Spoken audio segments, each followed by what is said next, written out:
Ventilator या होटलों में जाकर बंद होने की नहीं सोची। ये प्रार्थना सम्मान्य भैरू बाबा से करना। मैंने अभी सदन के अंदर, जो लोकसभा के अंदर सम्मान्य नागर जी के जब ये स्पीच दे रहे थे, मुझे बड़ा गर्व के साथ मैं बैठा बैठा इनको सुन रहा था। इन्होंने कहा कि राजस्थान के अंदर जब सब लोग ये चाहते हैं कि एक किसान का बेटा सम्मान्य सचिन जी पायलट मुख्यमंत्री बनना चाहिए, इस बार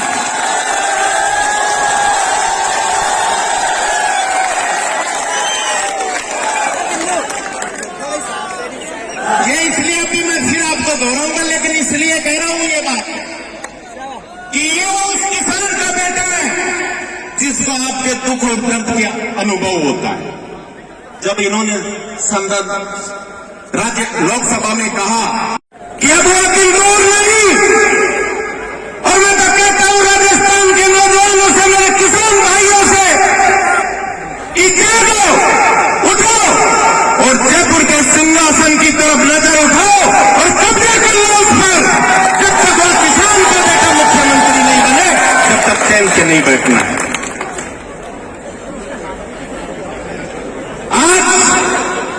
सब लोग बातें करते हैं हाईकमान की, बहुत से लोग आपके बीच में आएंगे भी और अपनी अपनी बातें भी कहेंगे।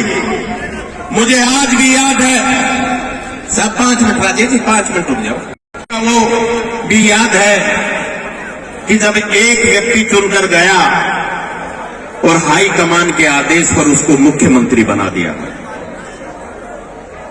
2008 में मैं भी विधायक था, आप लोगों ने मुझे चुनकर भेजा,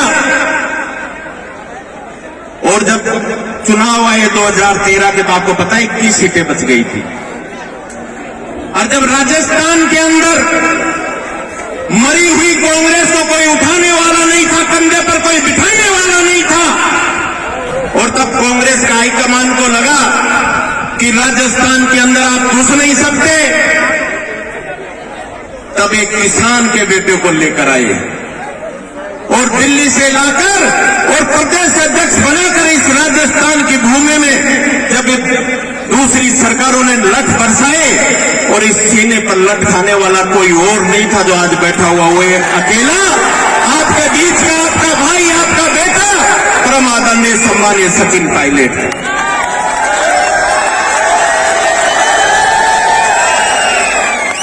जो गांव गांव ढाणी ढाणी जाकर मुर्दा कांग्रेस को संजीवनी बूटी देने का काम किया।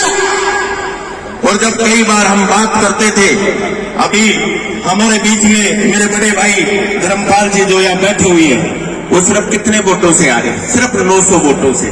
और अब की बार हम 156 लेकर आएंगे। अरे आप 156 नहीं, 160 लेकर 180 लेकर आओ, लेकिन ये जो किसान अन्नदाता कहलाता है, इस अन्नदाता की तरफ देखो और गिरदावरी कराओ और कम से कम इनको मुआवजा दिलाओ, ताकि इनके चेहरे पे खुशियां तो आ सके। ऐसी स्थिति बनी हुई है नागर साहब राजस्थान के अंदर, जो एक किसान परिवार के बच्चे शिक्षा के लिए दूर दूर जाते हैं और शिक्षा प्राप्त करके, और जब माता पिता इनसे बात करते हैं तो सिर्फ एक ही बात कहते हैं कि बेटे किसी प्रकार की कोई समस्या नहीं, फीस कितनी भी लगे, लेकिन तुम मन कर कर पढ़ना और हम सब का गौरव बढ़ाना, इस तहसील का गौरव बढ़ाना। ये बच्चे दूर, कोई सीकर, कोई जयपुर, कोई कोटा, हर जगह जाकर अपनी तैयारी करते हैं। और जैसे ही पेपर आते हैं तो ये बुजुर्ग उसको पूछते हैं कि कैसी तैयारी चल रही है, तो बड़ी खुशी के साथ कहते हैं कि मैंने बहुत अच्छी तैयारी की। अब की बार तो पिताजी मेरा नंबर आ जाएगा, माताजी मेरा नंबर आ जाएगा, और मैं अपनी बहनों को और अपने भाइयों के लिए, हमारे बीच में खेतड़ी से हम सब के लाडले इंजीनियर धर्मपाल जी को यहां पधारने पर बहुत बहुत स्वागत और अभिनंदन। बड़ी खुशी होती है इनको। और अब की बार जिस प्रकार की ठंड पड़ी और उस ठंड के अंदर भी एक किसान परिवार के लोग खेतों में पानी देने जाया करते थे, जहां कई लोग तो घर के अंदर दो दो रजाई और गर्म हीटर चलाने के बाद में उनको नींद आती थी, लेकिन ये फिर भी खेत में जाया करते थे, क्योंकि सरकार रात को बिजली देती है और 2-2 घंटे 3-3 घंटे बिजली दे रही है। ठंड इनको भी लगती है, लेकिन जब घर की तरफ ये देखते हैं कि मेरे बेटे की जयपुर फीस देनी है, बेटे की शादी करनी है, तो ये ठंड इनकी बढ़ जाती है और वापस खेत में लग जाते हैं, चाहे इनकी कैसी भी स्थिति हो, खेत में काम करते हैं। पिछले कुछ समय से राजस्थान में ऐसी स्थिति बनी हुई है कि जब बच्चे पेपर देने जाते हैं तो पेपर जब परीक्षा केंद्र पर नहीं पहुंचता, उससे पहले पेपर लीक हो जाते हैं। किसान जाएगा जाए कहां? रोए तो किस सरकार को रोए जो राजस्थान के अंदर अंधी गूंगी बहरी सरकार बनी हुई है। ऐसी स्थिति बनी हुई है राजस्थान में कि राजस्थान का आम आदमी त्रस्त है। राजस्थान में कानून नाम की कोई चीज नहीं है और उन सब के लिए आपको संघर्ष करने की आवश्यकता है। मैं आज आप हमारे बीच में सम्मानीय, मैं भी कुछ समय पहले सम्मानीय नागर जी का संसद भैरव बाबा से मांगता हूं कि सचिन पायलट को मुख्यमंत्री बना दें।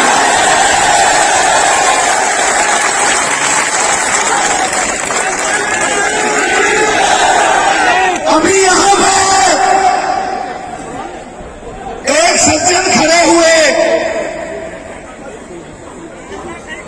जैकेट पहन रखी थी, कमांडेंट साहब थे, निकल गए सर।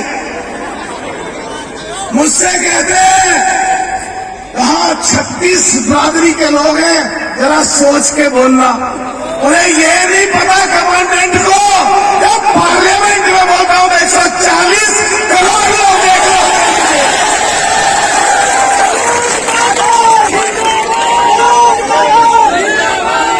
अरे कमांडेंट साहब, जब मैं वहां नहीं रुकता तो यहां क्या रुकूंगा सबके सामने। मैं इस राजस्थान की धरती को झुक करके और चूम करके कहता हूं, ये वीरों की धरती है। और यहां के मेरे पिछड़े समाज के लोगों में, जिनमें जाट, गुजर, यादव, पाल, सैनिक, कसम, सराल, लोहार, कुमार व तमाम पिछड़ी जातियों में खास करके गुजर समाज के लोगों ने आंदोलन करके इस धरती पे पूरे देश और विदेश के लोगों को ये बताया कि गुजर समाज को देश में मिला। वहां वो पूरी होती है मुराद, तो मैं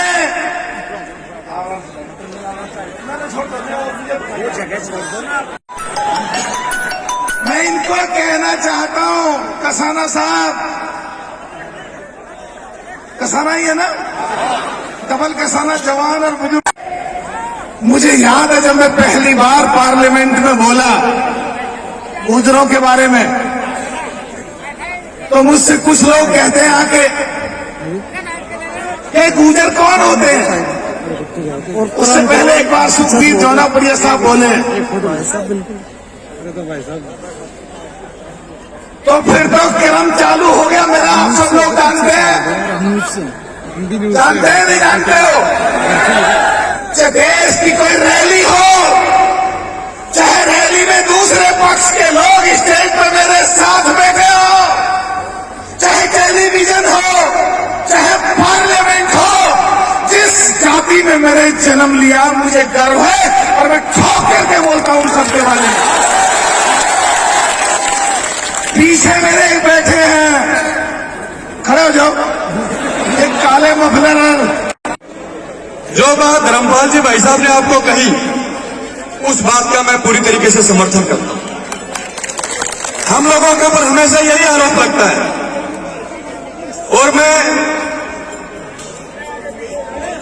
भुगतभोगी भी हूं इस बात का कि जब चुनाव लड़ते हैं तो सिर्फ एक ही आरोप हम लोगों पे लगाया जाता है कि पता नहीं है बन जाएंगे तो क्या कर देंगे इस क्षेत्र में, कितनी गुंडागर्दी करेंगे। लेकिन मैं धन्यवाद भी देता हूं, 2018 में जब विराटनगर की जनता ने आप सब लोगों के आशीर्वाद से मुझे वहां से चुन करके भेजा, और उसके बाद विराटनगर क्षेत्र की जनता ने, विराटनगर क्षेत्र के समाज ने जो शालीनता और जो प्यार का पैगाम 36 को हमको दिया, आज वो सब बातें वहां झूठी साबित हो गई। हर आदमी आज कहता है हमने उसको नई दिशा दी, विराटनगर को विकास के रूप में नई दिशा दी। 36 को हमको साथ लेकर के उस क्षेत्र का विकास करने का काम किया।